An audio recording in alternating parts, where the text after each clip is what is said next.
want to ask kind of what was your reflection on kind of that bias test? Because that, like I said, I still go through that in my brain with my biases.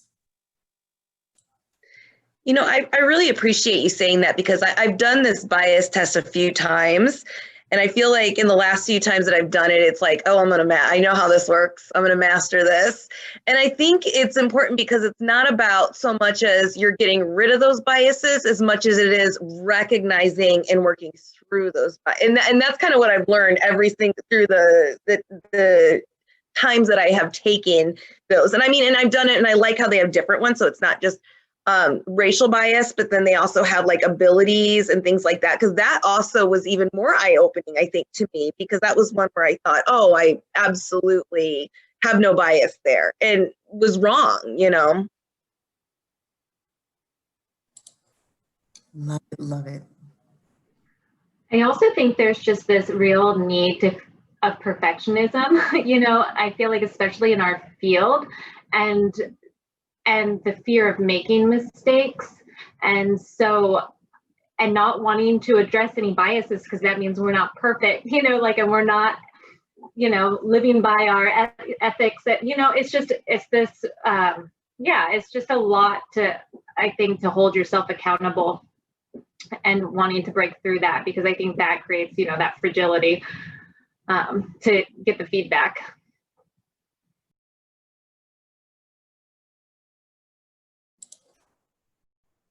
Anybody else want to share?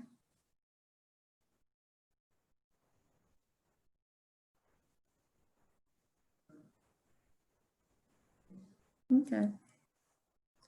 But you're right. It is very a difficult thing. And I think I had a lot of my students take it. And I think the red flag for me is when they refute the evidence, right? So if I'm not this, that can't be me. I have a lot of LGBTQ friends. You know, that's the hardest thing for me as a teacher, trying to work with students on, you know, it is what it is. And then moving forward from that and just trying to recognize it and call it out. That is the challenge for all of us. So I appreciate you guys sharing that, because that is hard to take the test and then recognize it and then move forward with trying to check yourself every time when you see things like that happen. So, all right, so we're gonna go ahead and move on and dive into, here we go. Let's see, where am I at? Making sure I'm on the right screen. All righty, dighty, let's see.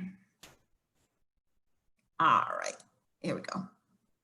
All right, hopefully you can see the screen. Give me a TH in the chat if you can see the screen. Hopefully we are good and cracking. All right, yay, we got some THs, oh my gosh. All right, here we go.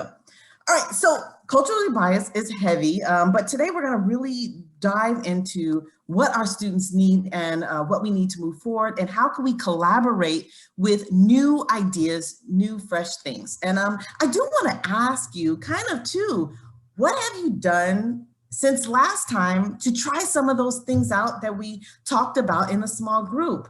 Was that something that you made a change, or was it something like, we did that, but I'm still the same on me. I didn't make any change, right? So what change have you made from last time to this time? It could be a little tweak, and then it could be a big thing. So please let me know, share. What are some changes you made since the last time we met? I'll be honest, I haven't changed anything, but when we were talking about like, look around your office. So now, as you know, when you're allowed to spend money, I will just keep that in the back of my mind. Like, what am I going to use to, you know, what books, what posters? So I haven't done it yet, but at least I'm thinking about it for when I have that opportunity. Love it. I think even like as we're developing Canvas courses and the icons that we're choosing to use, like making sure that that's a diverse, representing all of our students, not just some. Happy fingers. Something I've been talking to my principal about doing is just not even like in my own office looking around, but as our school in general, and just that idea of windows and doors. And so we wrote a grant to one of our kind of foundations here, and we're having one of our IAs, who's actually an artist, do class sets of all of the like the SEL competencies that we use in our school. And I'm asking her to make them really diverse in a lot of ways, whether that's race, gender, ability, you know, all of the things. And we're making class sets for every classroom. And then we're going to have them in our hallways, and just kind of taking an inventory about how we can make our school more representative of everybody who's here. Love it. I am serving as the mystery reader in my daughter's first grade classroom tomorrow. And I met with her teacher today to talk about what would be a good choice to read. I was working with our media specialist on a good list, and she had so many books that were deliberately representative of people of color. So we talked about how powerful that is with a couple of specifically our Black boys in that classroom. And we decided to go with a really powerful book called I Am Every Good Thing. It just brings tears to your eyes. It's very powerful. It's an awesome book. So that is going to be read tomorrow instead of one of the, 60 other books that were easy to choose that don't deliberately represent students of color at all. Love it. Wonderful. Anybody else want to share?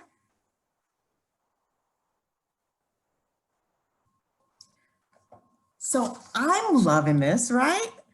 And not only just because I love it, I think it just opens people's eyes up for change and something new, something fresh. And then, you'll see a domino effect. More people starting to do things that will bounce off your ideas, will collaborate and connect with other ideas. I think this is a great starting point. So yes, I love all these ideas. So yay, kudos goes out to you guys. Okay, and so now we're gonna, like I said, go into how is your mental health? How is it? 1 to 5 in a chat. How are you feeling? A 5 like, ooh, I love this. I am so happy and so excited. My mental health, 5. 1 is like, you know what? If I have one more Zoom meeting, I think I'm gonna snap on everybody in the meeting. Go ahead, put it in the chat. Let's see what's the pulse of how things are. Yeah. Can anybody share what is the major concern? What are you seeing? How are you feeling?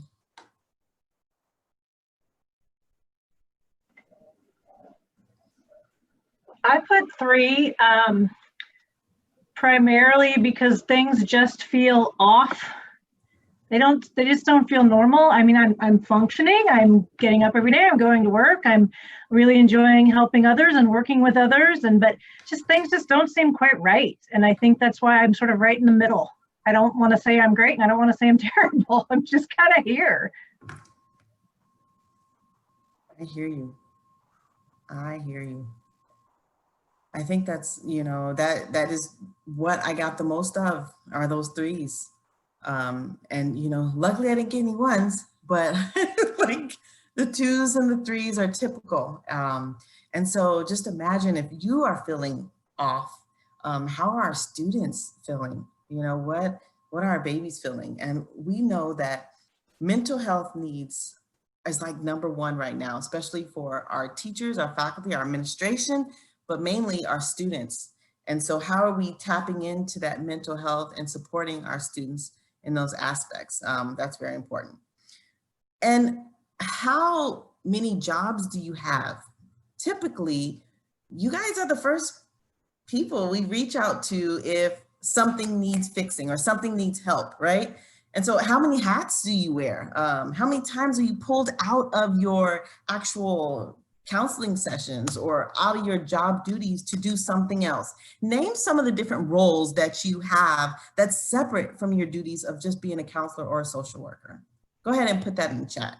What are some of the duties that you have that's separate from your actual job? Yes, recess duty. What's PAR?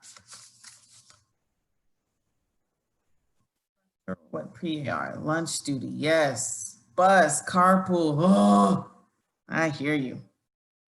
I hear you. So much PARing. What is PAR? Can somebody, thank you, public agency reps. Yeah, I hear you. Case, oh my goodness, that's a big one. Special ed. Yep, that is struggle. Okay. Yes. And so I worry about you guys. Yep. You're playing the role of administrator while they're out of the building. Because although we worry about our students, we definitely need to worry about us and what are we doing to fulfill that mental health piece. One of the things I know is that you guys are advocates. You're advocates for your students, and you are the support for everybody. So are there adults that come to you that need services? How do you juggle that? Anybody want to speak on that? Because that's pretty much, that's not your role, is it? I get side eye. I see the side eyes. Like, nope, it ain't.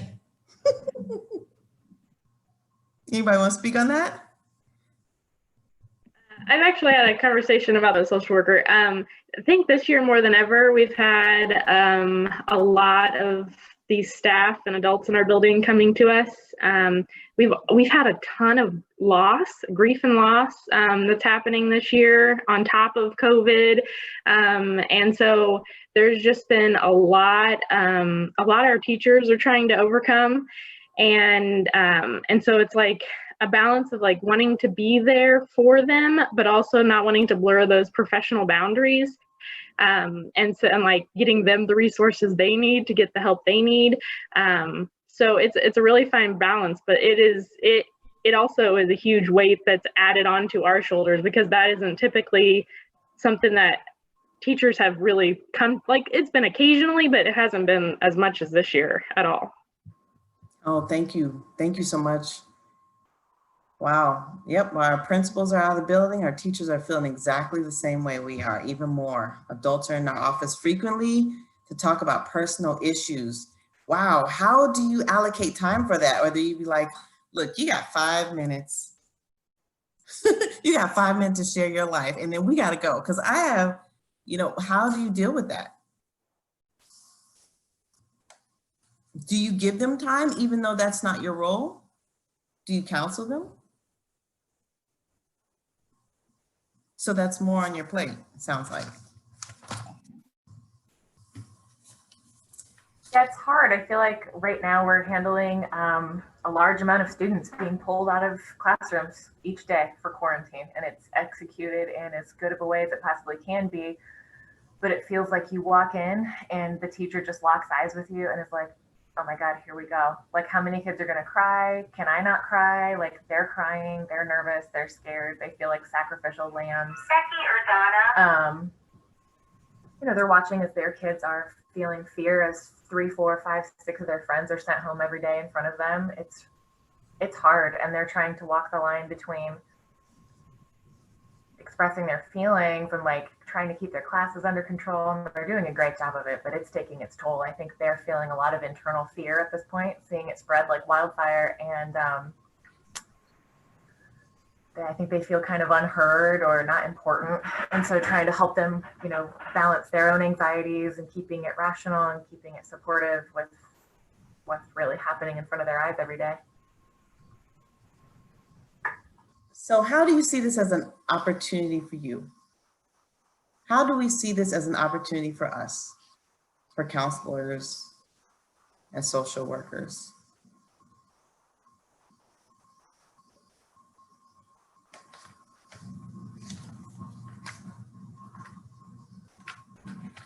Do we see this as, like, how can we flip this around and think of this as an opportunity?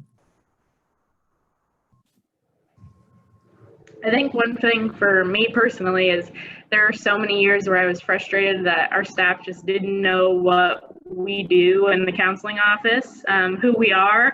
And it's like, okay, they get it now. They understand. and we do that, so that's awesome. How else? I think it's an opportunity to just bring about some empathy for teachers to see when their kids are struggling, why. I think as adults, I think, you know, people have been more and more open about their own struggles throughout this whole pandemic situation. And I think it has brought about a little bit more awareness to both adult and kids who struggle. And I think there's empathy both ways there. And I think, you know, I'm just trying to remind myself too that we are all here to support each other and trying to do that for everybody, I guess.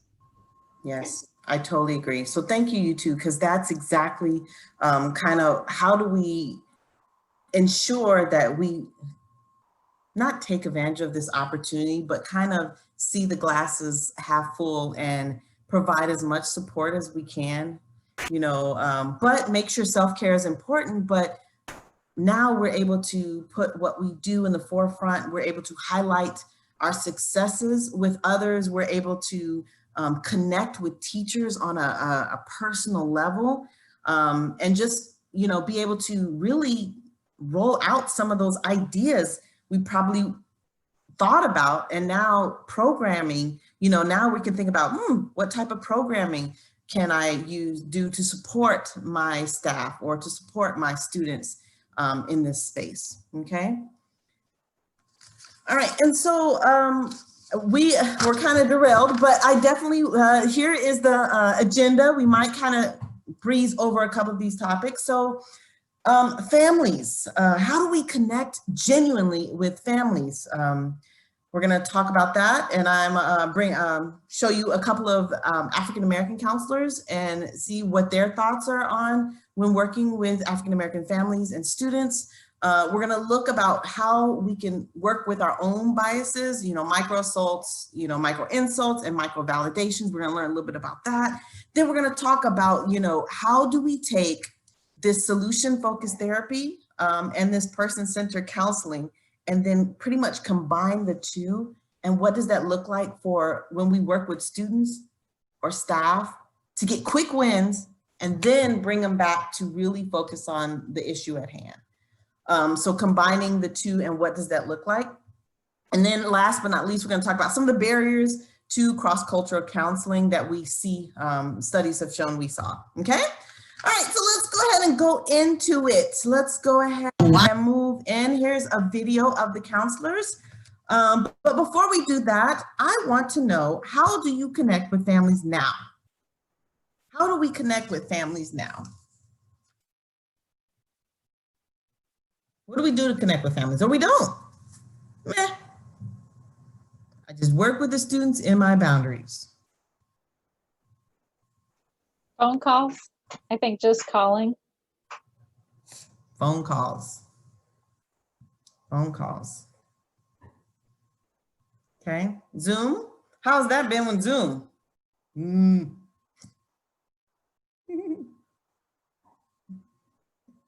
You want to share, Allison, how's it been with Zoom? Parents are actually logging on to Zoom to talk about services for their students? Yeah, I've had a couple meetings with parents, just since they're not able to come in the building. Sometimes the face-to-face is better on Zoom than it is over the phone or something. It's just nice to be able to see each other. So that is one positive, is that Zoom has allowed us to still have that face-to-face conversation with their, or like now we're doing scheduling with our current sophomores, and some parents will sit in on those meetings and be able to hear what I'm telling their kids and stuff. So it's been a nice way to connect with families. Wow. All right. So, okay, Mary, can you explain? So you try to call first?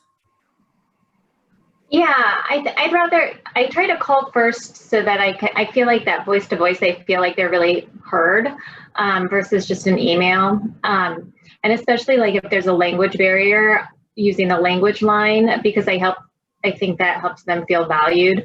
But then also just trying to, like, anything that they say that they've tried with their child, you know, validating that and just trying to highlight any strength that I can, because I feel like so many of our parents are used to only getting negative phone calls, which then they feel like labeled as a bad parent. So that really helps me build those connections and also get that buy-in if there are specific resources that I feel like would also be helpful for that child and that family. I definitely agree. So checking in to see how things are going. Yes, try to call. Meetings, how's meetings going? Especially for middle school, Nicole. Tell me about that. Well, I included that I'm at the middle school level just because I think that this is kind of the time where kids have a little more autonomy and kind of can direct when they want to meet with their social worker a little bit more than maybe in elementary when it's kind of more classroom based and things like that. So when we do reach out to families, we just try and we're trying to level with them and be transparent, but also very mindful of our students, not to overshare because they need to build trust with us. I think that just being up in the front office, if a parent pops in to pick up their child or if their child called and there's an issue, we're accessible and we do invite them in and we don't try and put up barriers like, sorry, you don't have an appointment, so I can't see you right now. Just trying to be in it with them, but also help them build the skills because their child is going through a huge change between 6th and 8th grade. And so we try and encourage that and say, your child needs to talk to you when they are ready and when they're able. And so I think that we just really try and build that not only for the student to build their skills, but build the parents to work on parenting these fun middle schoolers. They're a hoot. Yeah, I can only imagine. So Anne, you talk about dad interaction. I mean, like, how is that going? Because usually, or is it a party that you're saying, hey, this is donuts with the dads and on Zoom at this time? That would be great. No donuts. No. So when we have all these case conferences and 504s that we've been talking about, yeah. We just had one yesterday and I just said, I have probably had 80% of our dads participate this year, which in person, it's like 10 or 20. So I think just because either they're working from home or we've had some that like literally were sitting in their car because they just ran out, hopefully they weren't driving, but like ran out of the office. So in a way, that's been a positive because like I say, we probably have 80% of our dads, and even if they're a divorce situation, that they both are jumping on. That's interesting. That's very good to know. All right, so this is a video about counselors. This is how African-American parents and families and students view therapy. It's a really quick 4-minute video. So let's go ahead and hear it. Let's see. Black and Latinx. Why don't Black and Latinx families go to therapy? What I see is there's a lot of mistrust and fear within the families of allowing that outside person. Sorry. Within like their Black and Latinx families go to therapy. What I see is there's a lot of mistrust and fear within the families of allowing. Sorry about this. I don't know. That outside and Latinx families go to therapy. What I see is there's a lot of mistrust and fear within the families of allowing that outside person within like their, sacred space. That outsider being able to like know what goes on in the family is that fear and that mistrust that occurs. And it's kind of like that feeling of like, well, you don't know me to help me. Right. And I know for my family, and I feel like a lot of minority families, is that secrets part of like what happens in the house stays in the house. Right. And it's not for everybody else to know. Right. And even within the family, there are certain things that you just don't talk about. Right. And so I wonder how that impacts them making a decision to go talk to a professional about these things that are going on that aren't even really acknowledged sometimes within the family. And a professional who may not be of the same cultural background, the fear that you have even with that of just, that's not how we do it in our family. Right. Like they do things differently. Right. I went to a therapist before that was not, and they didn't understand like the little things that I was saying. Right. Like, I don't know, little sayings like "get at me." Right.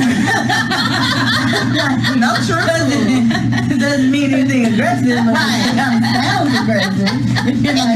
Can be. And I say the way I normally talk with my family in sessions, and the person really gets what we're talking about. Right. It's a comfort level. Right. And that's that's one of the biggest things. That's like therapy 101, like comfort and engaging in what but not making sure your environment is welcome. But if you have that gap between, you know, cultures and understanding, there's not that comfort. Even worse, not just therapists, but social workers. Right. When they hear social worker, that's what they think. Right. Right. Like, I'm about to get my kids taken away from me. And so there is that fear that if something comes out in sessions or with this professional, because we are mandated to call, they're going to take my kids. And so it's a lot of like education that goes into working with families, especially in minority communities. A lot of education. Going back to the cultural piece, that there are certain things that may happen that if I hear it versus if somebody that wasn't Black or brown heard it, how do they perceive it? I mean, how do they see it? Perceive it, thank you. And not to say like we bypass abuse or anything like that, but there's sometimes when somebody says something, it's like, oh, okay, let's talk about that. It's not something where I feel like you're a threat to your child or anything like that, but that's something that we do have to discuss in therapy. So question, how do you reach out to students of color, their family, Black and brown? And what does that look like when we're reaching out to families or even the students?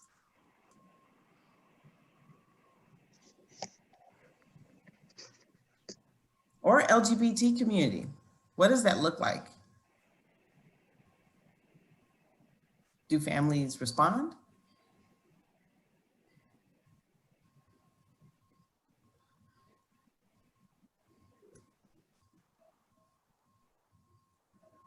I think it's important to try and make a connection and build a relationship too. So it's not just I'm calling because your student had an outburst today. It's, you know, just making that connection and asking if there's, you know, things that you could do, not just for that situation, but just being more open and making that connection. Because now we see kind of how, and I don't want to over generalize to say every family of color feels this way, but if we know there are barriers in place from the family's perspective and the student's perspective, what do we have to do differently to kind of get into those spaces and those circles?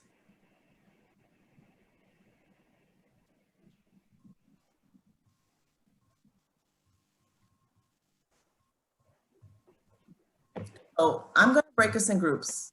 And we're going to do an Excel sheet. Let me share it really quick.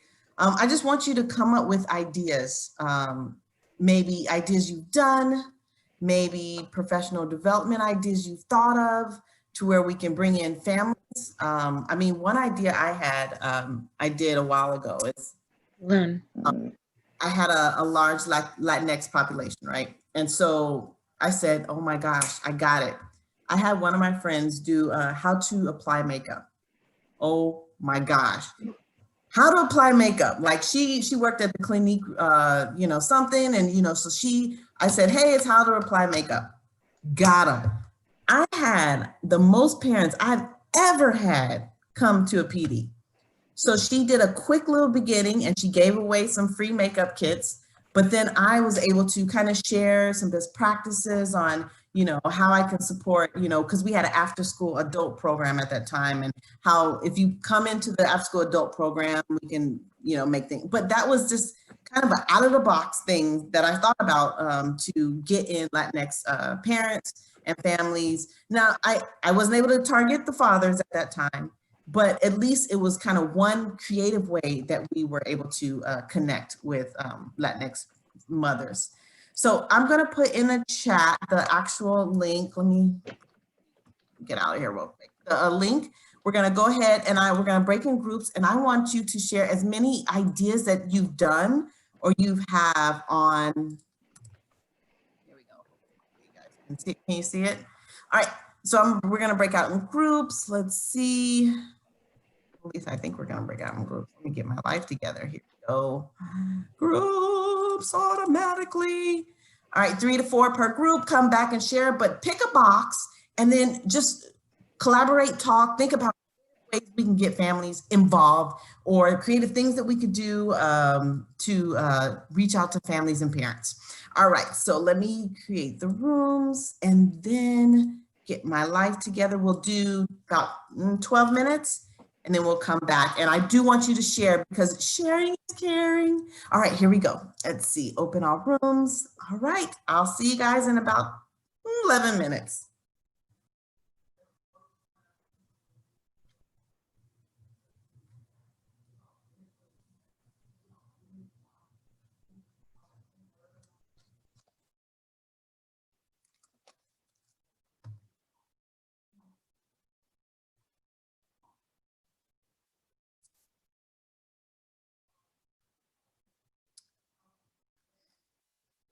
You want to go in the room, Leanne, or no?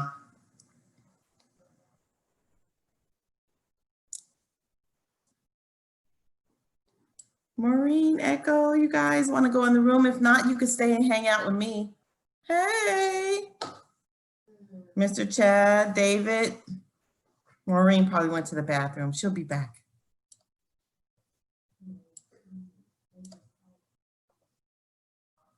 Miss Echo. David, did you go to the bathroom? Should I put you in your breakout room?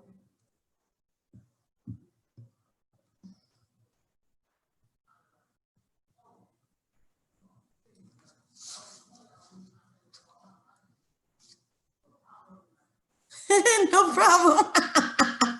No problem. We're in groups if you want to go to your group. If not, you can hang with me, but we're in small groups.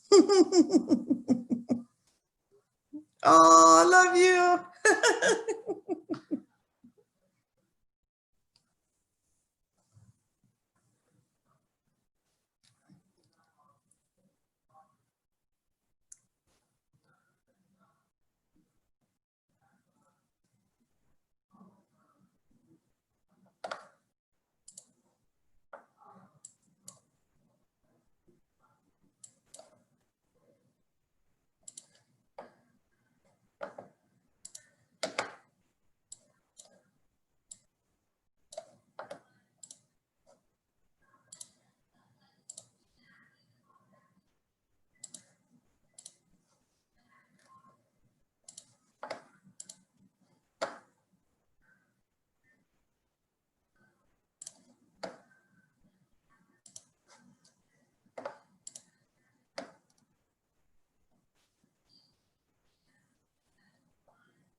Chipmunk just ran through the woods on a branch and went across.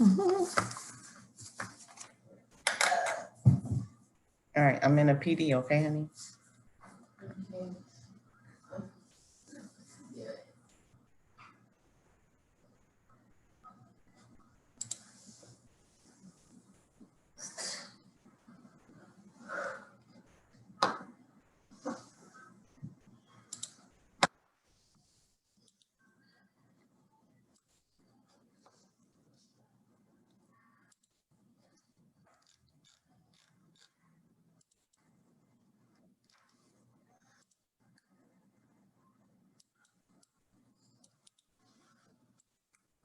Turkey model.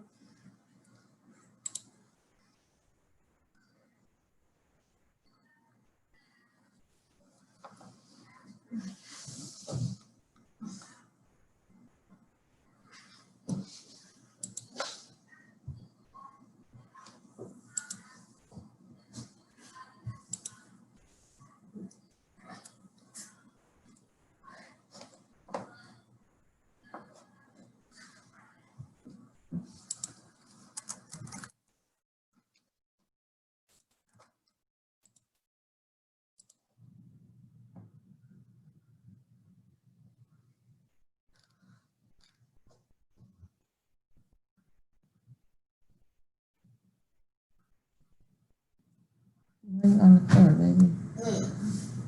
They don't want to get up and get my Kumar.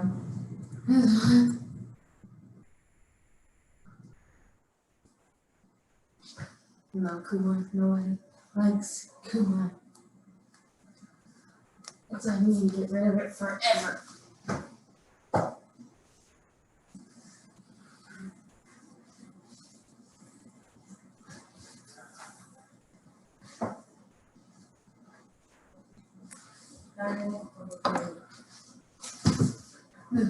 There's a new Kuma. Why? That's what I was trying to go looking for.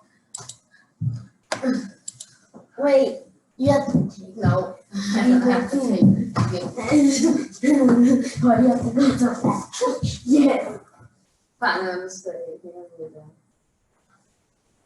Thanks.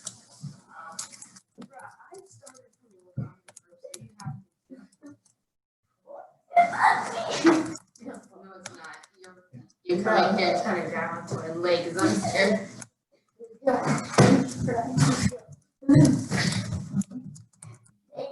Clean pants.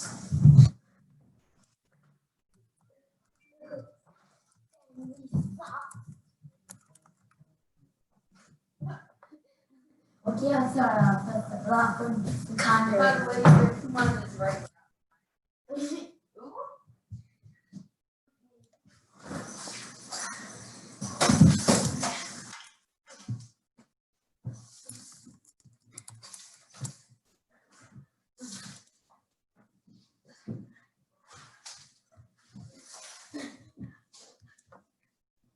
off the floor, please.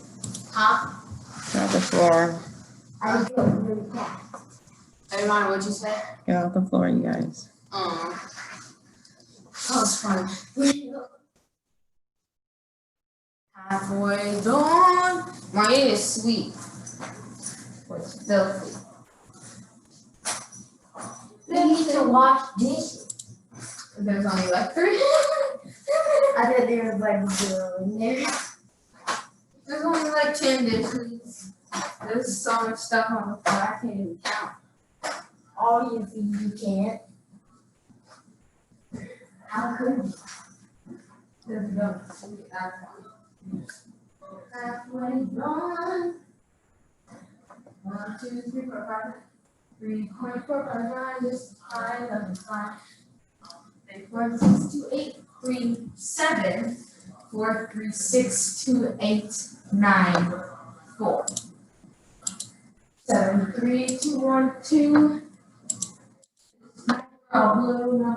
Magical bean. We're coming back. How did it go? Magical bean, more eat, more chew. More you chew. 11 seconds. People are coming back.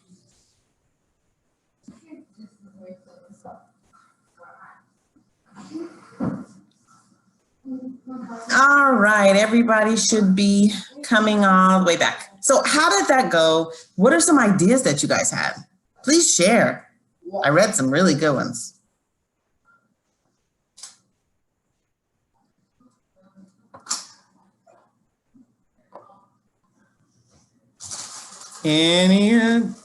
Anybody want to share? Mary, what's your group talk about? Let me end me. Okay, let's see. All right. We just talked about a lot of the challenges that it was kind of hard for us to remember what life was like before COVID. You know what I mean? Because a lot of the ways in which we probably would be reaching out to parents, we are not really able to right now. And I talked a bit about how, you know, I'm a freshman social worker, so I speak to parents all the time and get lots of phone calls constantly from parents. And I love that, but it's almost like the squeaky wheel gets the attention, you know what I mean? And so how do I maybe reach those people who don't feel comfortable or don't even know I exist, you know what I mean, to reach out to me as well for things that they might need or that would help support their student. And so I think on my end, for me, it's more about meeting more students. I think last time I talked a little bit about how I just assumed that the ones who came to me were the ones that maybe needed the most help, when in reality, I work in a giant school and there's a lot of kids who need help. And so I've been trying to go to more student clubs. And I think if I can build relationships with a greater population of students, you know, then I will have more access to their families as well and can be there as an additional support. But yeah, it's getting kind of creative with those parent outreach, because some of that programming we could have done in the past, we can't really do right now. So. I agree. I totally agree. Anybody else? Some of you guys put barriers. It looks like there are barriers in your space. One of the, what's St. Vincent? So like, it sounds like this is an outsourced program. Vincent therapists in the building, reduce barriers for therapy. How is that? What does that mean? Can somebody kind of clarify that?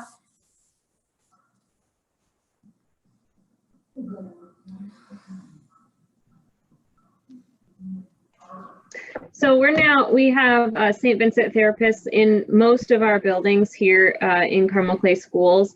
And so I found in working with families that having somebody in the building that their student can go to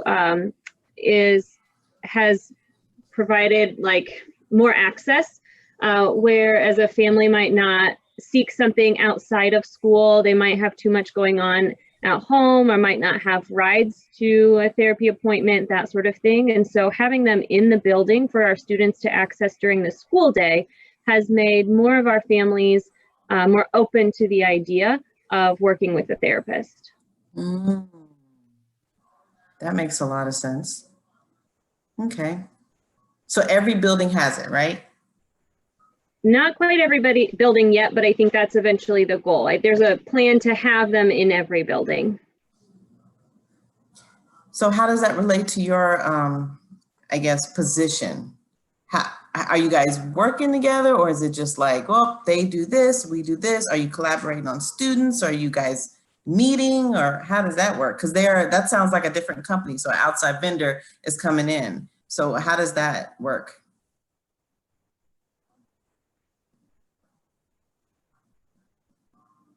Because sometimes it might be great. It might be like, ooh, this is working. Sometimes like, whoa, you have different goals, ideas. You're not on the same page as our school. Uh-oh. Well, I can jump into and help. I think one thing is, everybody here today have caseloads of 100, 200, 300 kids, and they need to make sure that they're connecting with every child. And so we want to make sure that we're able to triage and really make sure that students are getting any additional services that they need, and people who are able to also, do that with families as well, so that we're able to reach out to every family and not miss any students. Okay. So how's that PTO coffee chat going on Zoom? What's the turnout on that PTO? That seems fun. Yeah, they really tried hard at the beginning of the year to reach out to our virtual kiddos and really start to make that connection virtually, because they acknowledge, it's going to be harder for new families coming in. So I'm not sure actually how the turnout was, but I know they were trying a couple different things just to help, especially even our new families who are coming in. Imagine coming in new in this situation where, you don't have kids, just you can join an extracurricular activity or something to meet them, or people are always out and about. So it was something to try. So. No, I love it. Like I said, something to try. All right, so we'll go ahead and move on. All right, well, okay, good. Something to try. I'm glad you guys are really trying new things. That is a struggle, and what that looks like. Let's see, here we go. All righty, Daddy, where are we at? All right, and so here are some of the ideas that were thrown around. What does it mean to be culturally sensitive, and how do you engage in your community? From connecting resources to people's needs, connecting with the Family Resource Network, working with PTA and trying to get funding for those like poster ideas. Those are great. Creating a mentorship program and what that looks like. As well as fundraisers for your space. And what does that look like? Because you guys are the leaders, the advocates, and the collaborators of these spaces. And then what is your personal hobby, and how does that connect with your community? Like maybe you start a Girls on the Run because you love to, exercise. I don't know if you guys have that autonomy to start these mini clubs and, Boys on the Right Track, the Blue Ribbon, and partnering with outside entities. I know because of COVID, things are a little scarce, but how are you taking your passion and bringing it into school to make it something that people love, to connect with them personally and then to engage with them further, right? Are you guys heads of your own clubs, or is that even an option at your school?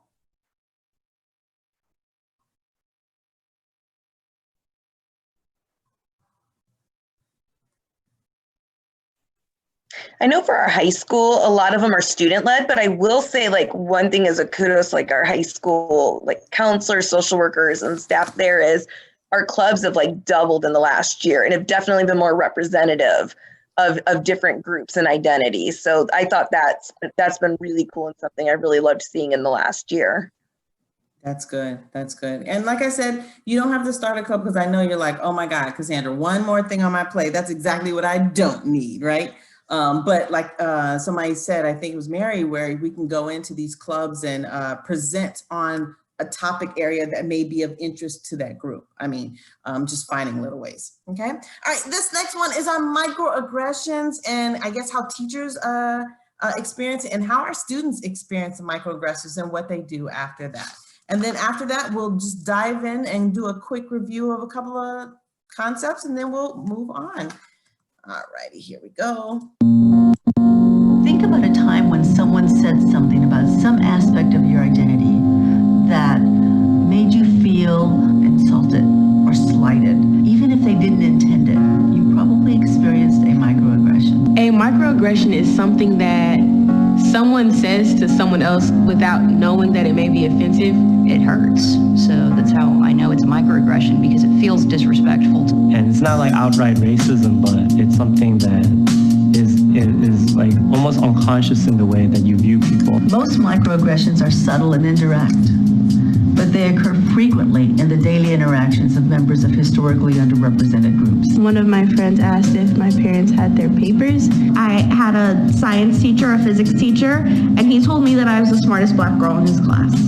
I've been asked if I understood what they were talking about, or like, do you need any translation and stuff just based on my name? Like, you know, I'm not the spokesperson for the whole black community, you know, but that's a microaggression I do experience a lot. Like, they want the black perspective. And I'm usually the only black girl in the class. So it's like, okay, what's your take on this? There are 3 types of microaggressions: microassaults, microinsults, and microinvalidations. A microassault is similar to what we think of as overt discrimination.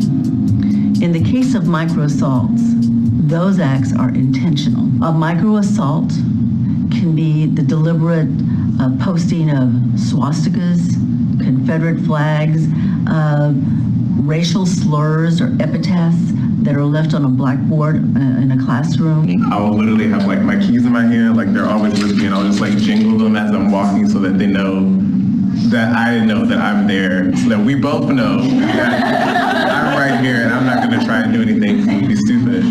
But on that note, there's also the stigma that like we're aggressive and intimidating. It's sad you have to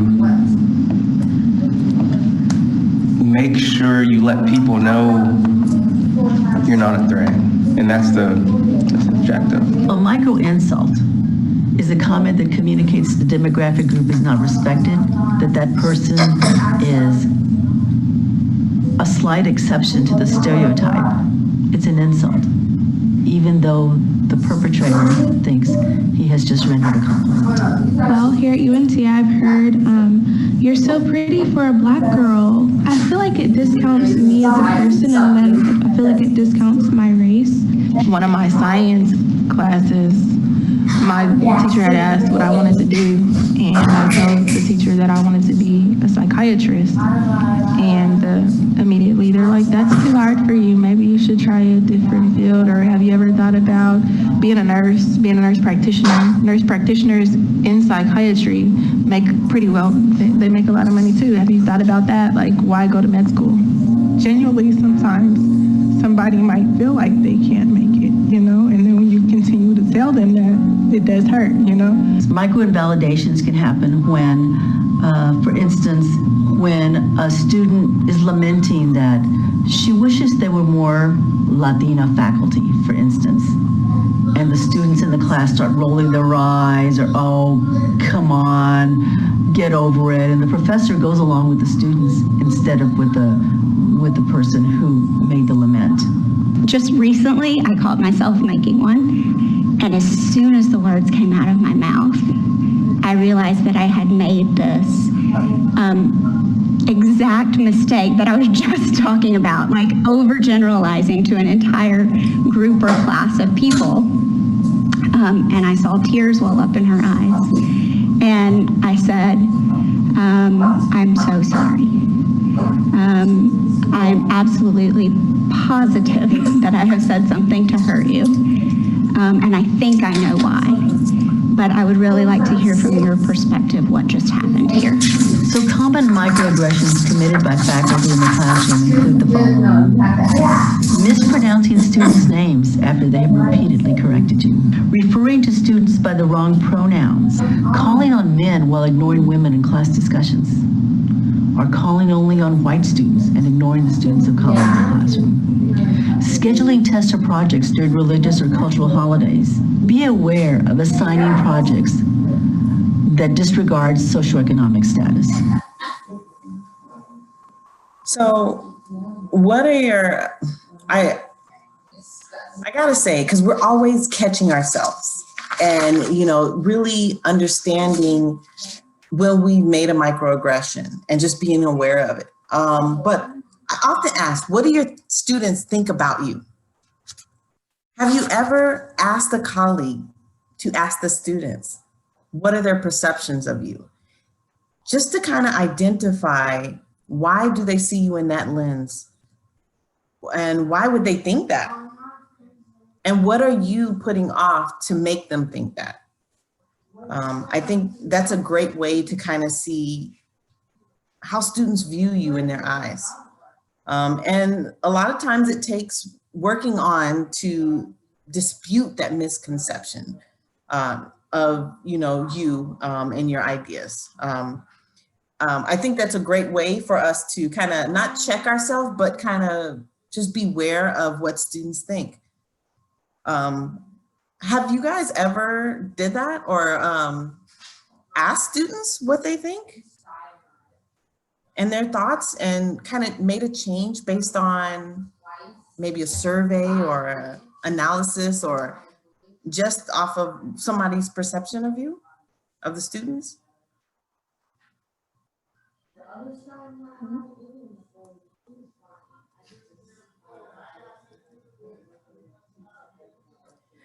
I think that's something where I guess we definitely all can, you know, grow and just consider that, you know, because students will be honest. I remember asking him like, hey, what are your thoughts about Mrs. Johns?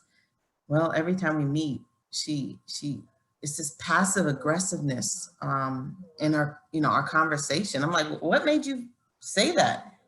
You know, well, she said that, well, you could go to this school, but, you know, community college seems much more up your alley, right?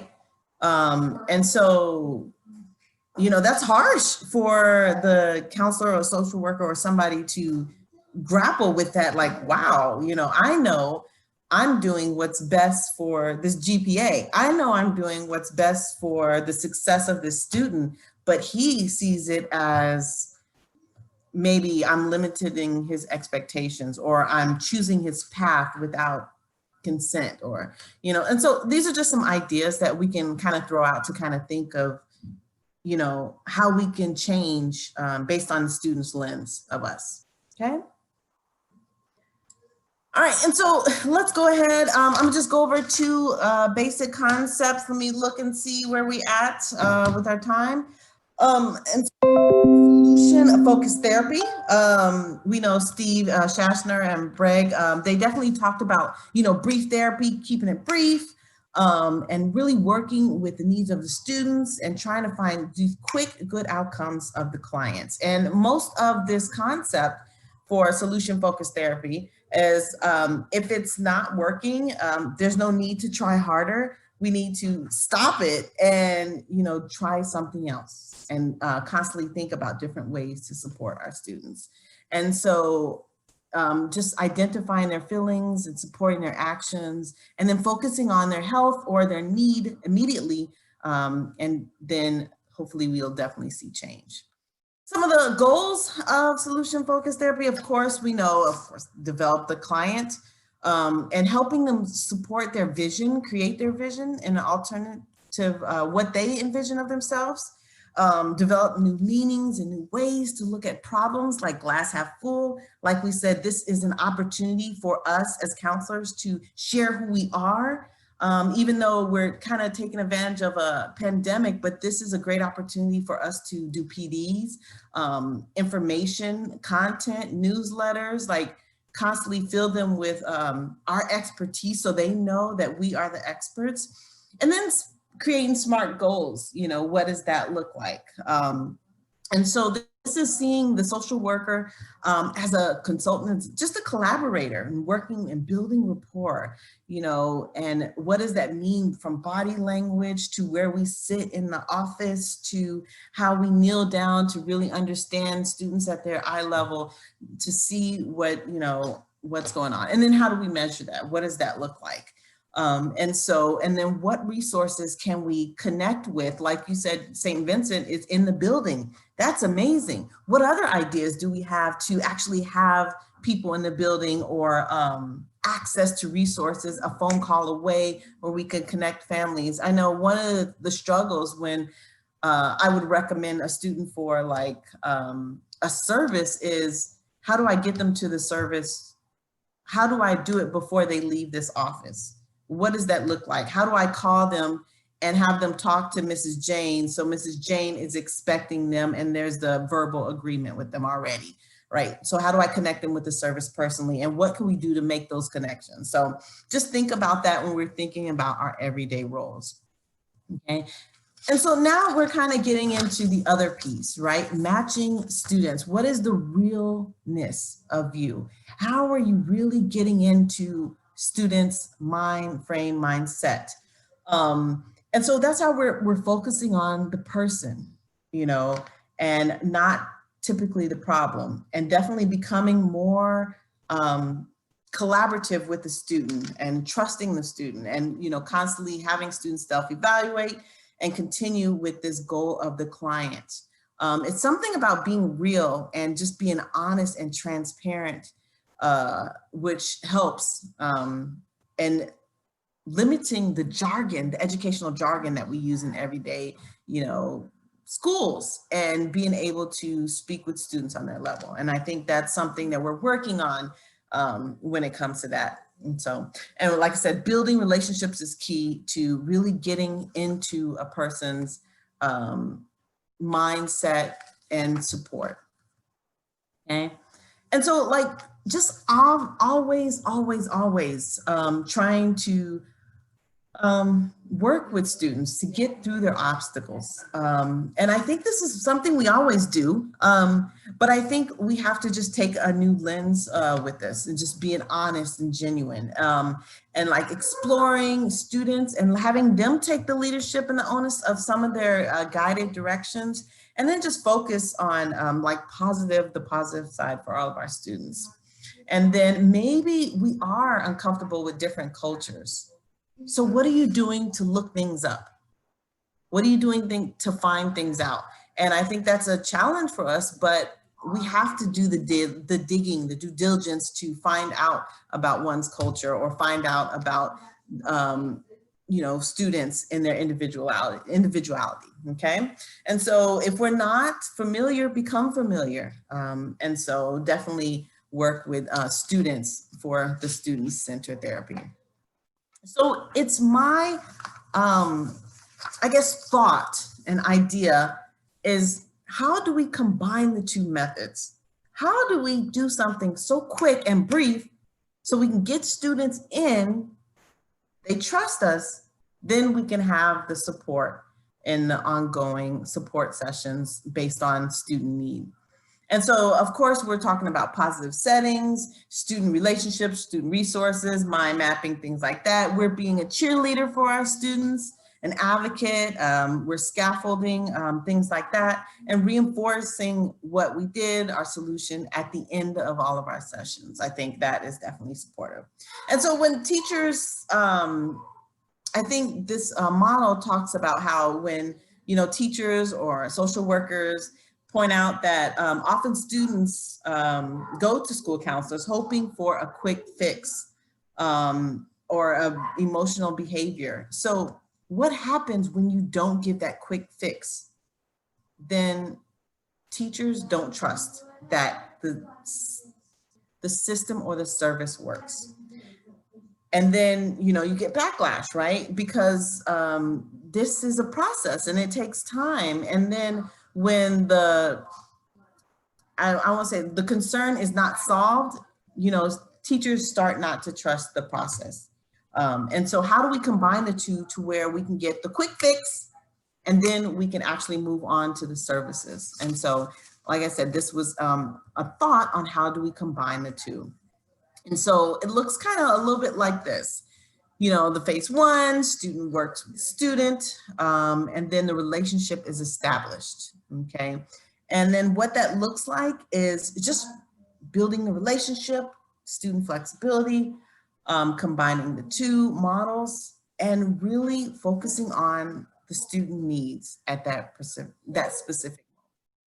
And this may look different in different settings, and it may look different. It may not be in your office. It may be out in the yard. It may be out on the playground. It may be, you know, at the basketball practice to where the student is at, you know, as become to like building that relationship and that part. Okay, and so what meeting, just really meeting all the students with their needs, collaborating with your colleagues, your teammates, the teachers, teams, you know, being in those PLCs to, I know you guys are already in the grade level meetings to kind of identify where the areas are that the teachers need, and then working with that piece. And then just always definitely student-centered mindset. And then how do you assess right now what is working and is it working? And what do teachers think of your assessment? Like, what do teachers think that, how would they rate you, right? And then where are they getting those ratings from? Is there any evaluation system there that they would probably see? Probably not. But what a teacher thinks about your services is important, right? And I often ask, how are you doing that? How are you going to colleagues, or is there a survey that you guys have that kind of give you an evaluation of, oh, this is how the school views me and my role? Do you guys have that besides for, you know, evaluations by administrators? Do you have that? I have done one on my own, just to get some more feedback coming in as a newer counselor, after just that transition of having a counselor there for 10 plus years and then having a new face. How's that? Because that, did you send out a Google form, a Google survey? I did just a Google form and had it anonymous and just said based on grade level, what they felt was the most effective and what they'd like to see more of, and just to get a better sense of what they were used to with a former counselor and what they felt was going well and what could go better. I love that idea. Like, I love that idea. Because many times we get in our own spaces and we're in our own boxes and the door is closed. Things are going well in my eyes. Things are great. I'm the bomb. But then, like I said, when we get the lens from the students, we realize, ooh, I wonder why they feel that way. And then we get the lens from the teachers. And when the teachers start thinking that maybe your work is ineffective because of A, oh my God, red flag, right? But I would never know that because I'm in my box. And they're not going to tell me to my face, right? So is there any other things besides for surveys we can do? Thank you, Sarah, for sharing.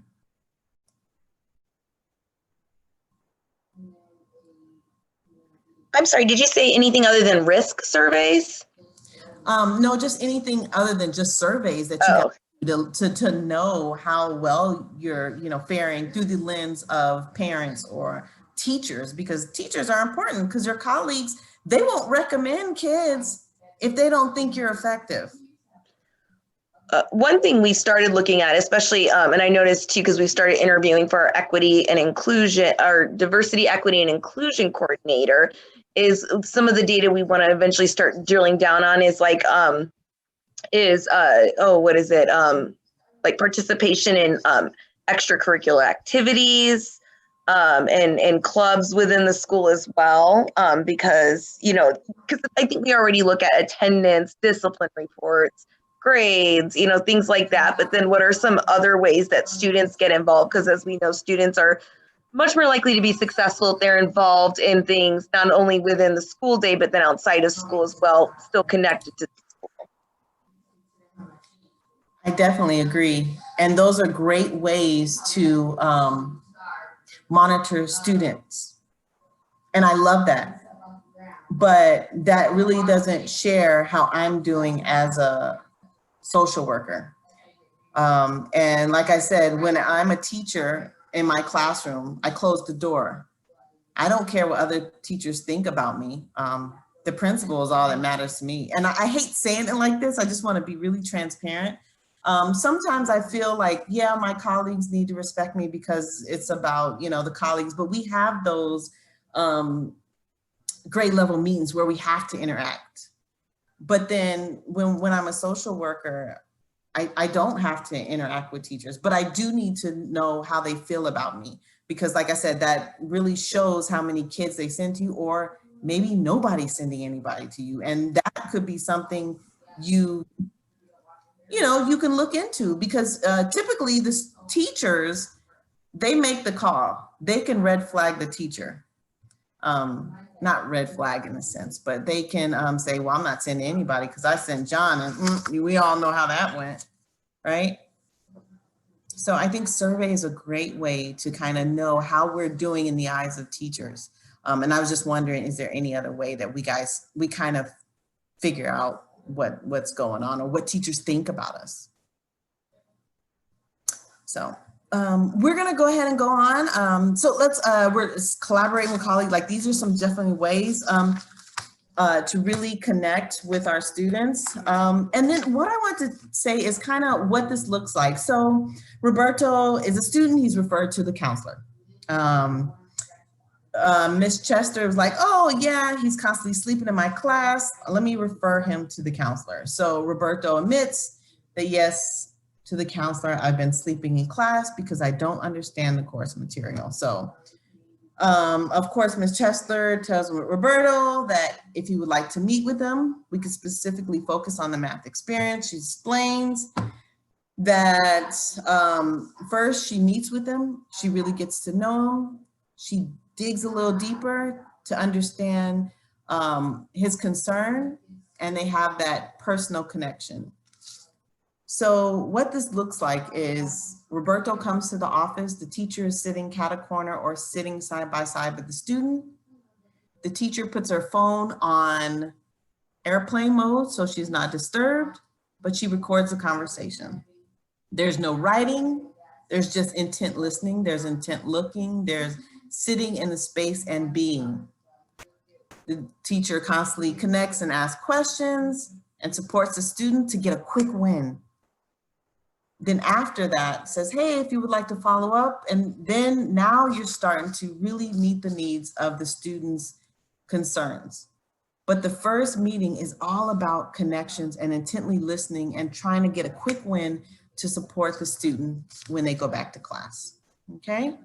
So that's kind of combining the two, okay? All right, this is the last slide, but before that, I want to make sure I put this in the chat just so you see that, let me see really quick. Oh, where is the chat? Like I put, let me see, get my life together.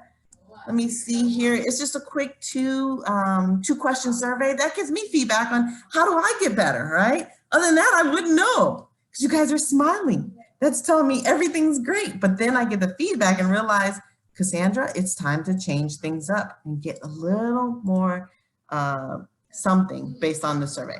Okay, and so last but not least, these are some of the barriers for cross-cultural counseling that I've read up. So the barrier sometimes is the desk, right? I am the authority figure, you are the student, the pupil that's getting the content knowledge, right? The barrier could be the desk, it could be body language, crossing your arms, things like that, closed up.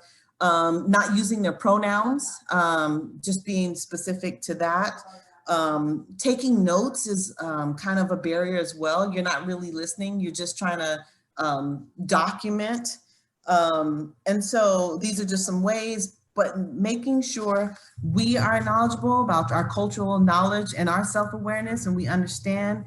And I keep saying, look things up, learn things, and then ask students. Students will correct you. And will help you, and just different ways to communicate and think about like the misconceptions of race, ethnicity, inclusion, the nonverbal cues you have, thinking about that, looking students in the eyes, that's sometimes kind of intimidating, so I remember last meeting, somebody said they have trinkets and they let the students play while you're doing that. And definitely just always ask, and our students will let you know. They're very sweet, and they'll let you know when you didn't do something right or something was awkward, or but students, in order to get services and support, they have to trust you, and they have to really know that you're listening to them and you have their best interest at heart. So I appreciate you guys. I thank you for letting me hang with the counselors. Hey. And if you have any questions, feel free to reach out. But if you do that survey, that will help me get better. Okay? Thank you so much. All right. Have a wonderful rest of your day. No more Zoom. Woo, woo. You too. Thank you. All right. Bye-bye. Bye. Thanks.